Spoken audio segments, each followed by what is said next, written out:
Hello, hello. All right. Mic is working. How's everyone doing?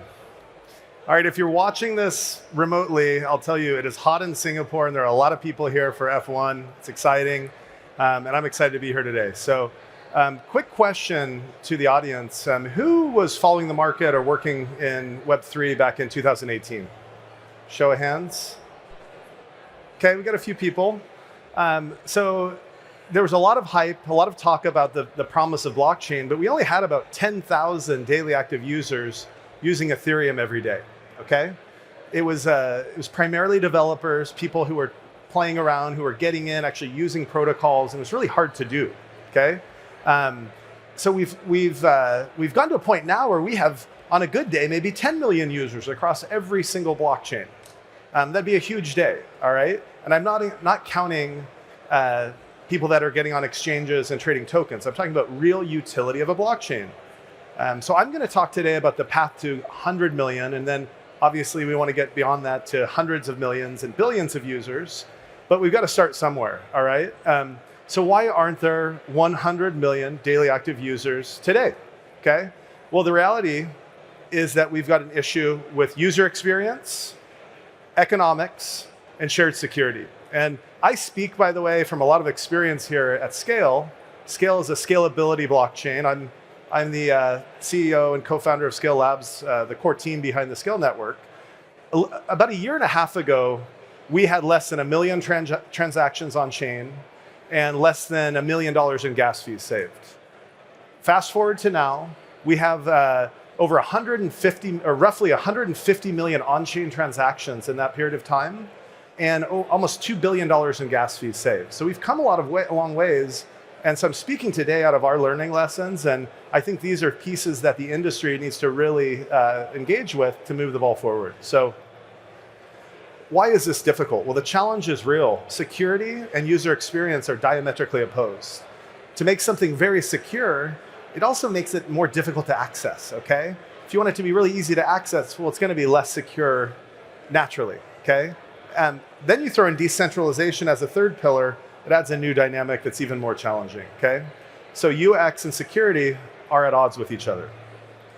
Who here is familiar with the Maslow hierarchy of needs? Okay?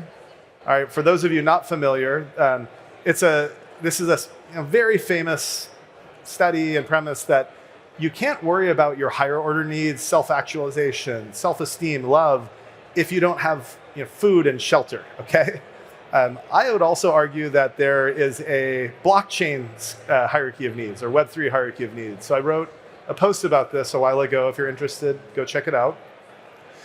But when you looked at the conversations researchers had in 2018, 2017, it was all about security and decentralization. And we were just scratching the performance level, okay? But it was all there, security and decentralization. And as that got the stable foundation, we started researching and building and innovating on performance. And we're finally there. Now we have this element where there's societal acceptance and getting crypto products into the hands of normal users, not just DeFi degens. And now that we're there, we need to really nail the accessibility piece, okay? And so the smartest minds I see, many of the smartest minds, are going from base level security and decentralization, thinking about accessibility. So how do we make Web3 more accessible? I believe there are 3 pillars: authentication and identity, wallets, custody and ramps, and protocol level improvements. Number 1, there's not a one size fits all. And I think we often get pulled into these camps where we feel like when it comes to authentication and identity, you have to be entirely decentralized or entirely centralized. The reality is that the world needs both. And so by enabling traditional authentication methods through Facebook, Gmail, different OAuth techniques, we can let more people access blockchain while not having these people need to have an identity be just a 0x address. At the same time, I think it's really critical to maintain accessibility for crypto native users, people that want to log in with MetaMask, that want to plug in through Ledger. And so these are not mutually exclusive goals. And I think the best projects of today are recognizing this and attacking the market with the idea of being seamless in mind and still being able to attract the early adopters, okay? Also, account recovery is important. You want to have different methods. Again, that's not mutually exclusive, centralization versus decentralization. Next piece would be wallets, custody, and ramps. So, hey, we've got to make it easier for people to store their assets, easier for them to retrieve them, recover them. We need to have multiple types of custody solutions. It's critical for applications that want to scale to not solely rely on MetaMask, Ledger, different custodial wallet solutions. However, again, not mutually exclusive. Both these worlds can coexist. Ramps are also very critical. Letting a user be able to go directly from fiat to crypto in a seamless fashion through scaling platforms as opposed to just the Ethereum mainnet is crucial. Last thing I want to say is beware of omnibus storage models. This is where you have an NFT that's minted, just sits in one wallet, nothing ever happens with it, and then you just have a Web 2 application. And then people just use the product like, oh, look at the NFT I own. Well, they don't really own it. Now, by the way, I'll say that's a good place to start, but I've seen a lot of projects start with omnibus models and then start deploying more account-centric models with both custodial and non-custodial options. But I think as an industry, we can't abandon our first principles of blockchain. Why are we using Web3? Why are we using NFTs? And we need to keep that in mind. Okay, economics. Economics matter a lot. If you had to take a $10 taxi and you had to pay a $10 fee on top of that, you would not be very happy, right? Same thing's true with an on-chain transaction, all right? So I want to talk about this, a transformational premise of chain fees as opposed to gas fees. Scale, for example, leverages chain fees. So developers can pay for space and capacity, and that pays validators as opposed to paying for transactions. Now, there are transaction subsidy models in traditional infrastructure where you can use a relayer, but the unit economics are still not phenomenal. When you have chain fees, the unit economics actually scale to being able to address hundreds of millions of users and billions of transactions, okay? Imagine if Amazon charged every single ping to the server something back to the end user. It wouldn't work. You're paying for space, you're paying for utility, even if you don't use all of it. Okay, so I want to address quickly pooled security models and shared security models. This is a hot topic in the infrastructure world right now. And so most blockchains are one database. At the end of the day, it's a database, and that database has only a certain finite capacity of throughput. When more is going through that database than it can handle, more is going through that pipe than it can handle, you need to have some sort of gating mechanism. That gating mechanism are fees, gas fees.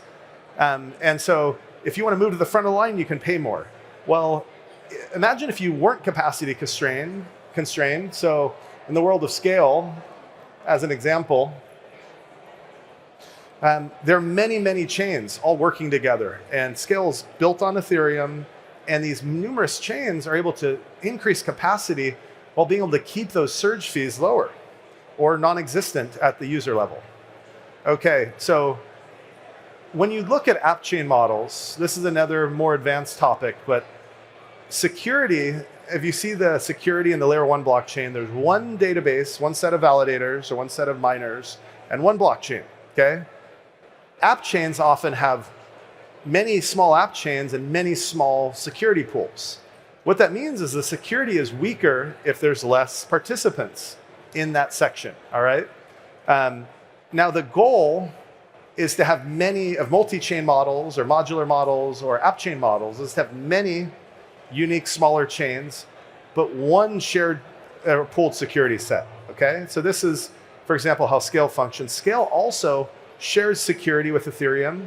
So do other protocols. This is a new topic. If you're following blockchain infrastructure, do some research on shared security. In the case of Scale, there's a stake in the Scale network that goes on the Ethereum mainnet. So the Ethereum mainnet validation secures the Scale network at a root foundational level. So, but then at the end of the day, these chains are running with one unified validator set for Scale, but this validator set has these bifurcated groups. And so what you end up getting is you don't share security. You share security, but you don't share performance, okay? When you share performance, when you share capacity, then bad things can happen. Now, one of the issues with having smaller security sets are collusion and different types of attacks. And so pooled models leverage kind of this herd dynamic where you have many, many validator operators and using lots of fancy mathematics and cryptography, being able to pull them into these sets together and rotate them. And what you're trying to do is you're trying to make small groups that are powerful, but they're a piece of a larger group that are strong, okay? Small groups are agile and fast. The bigger group is secure and has very strong defense. So this model, not only does it add a lot of capacity, but it lets you be really fast. So Dartmouth blockchain did an independent research, and they looked at Skale, Solana, Polygon, Avalanche, Near, and some others, and they looked at transactions per second in a real world environment, not marketing numbers, and they looked at time to finality. How fast does that block actually settle? Well, because Skale has all of these blockchains and it has a very fast consensus and a different type of EVM that's very fast, it scored higher than all these other chains. And the total throughput, there are 20 chains right now, is 20 times 397, not 1 times 397. So this model, we're kind of the early adopters here. We started doing this in 2018. And it's really exciting to see this model become accepted and people recognize that you can get greater performance without fragmenting security. Okay, a few last pieces. So zero knowledge proofs add a lot of security with the goal of having a small footprint and having still relatively small fees. So Skale is launching something called levitation protocol that will allow zero knowledge proofs to plug into every Scale chain. But then you say, well, hey, but now there are fees. Well, these are configurable fees. So let's say I'm a developer, I'm making a game, and I have these really expensive NFTs. But then I also have all of these on-chain transactions. Well, I could set up the system automatically so that when a user mints that NFT, it uses a zero knowledge proof and then it publishes that back to the Ethereum mainnet, making it even more secure at a greater cost. And then this gameplay, all these other actions that you want on chain can keep happening in a gas tree model. And so these things can coexist. So this is one example, but if you look at traditional enterprise software today, it's very sophisticated. There's a lot of configurability. There's a lot of, I'd say, efficiencies already gained, and blockchain is catching up. All right, so I'm going to leave you with some good news in the last minute I have. So from a builder perspective, right, there's different perspectives. There's a perspective of, I'm watching the markets, I'm watching the macro news, and it's cold out there, right? But from a builder perspective, I spend every day working with developers. And I will tell you, the time is now for growth and adoption. There are so many good teams that are learning these lessons, putting them into action. Like I said, there's been over 150 million transactions and over 1 million unique active wallets on Skale in the last year. So we're seeing that in our ecosystem, and other people are seeing growth as well. But the growth is happening, the building's happening. And so people know that UX is important. There are hybrid models at play, and there are many infrastructure scaling solutions that are up and running. And my feeling is this type of building is happening, and this type of building and this type of growth will be what propels us into the next stage, okay? Now, there's obviously macro things that need to come together, but it's going to be real utility and real execution. And the good news is it's happening now. So hopefully this was informative. I thank all of you for listening. I'll be around if you want to talk later, and it's been my pleasure. Bye.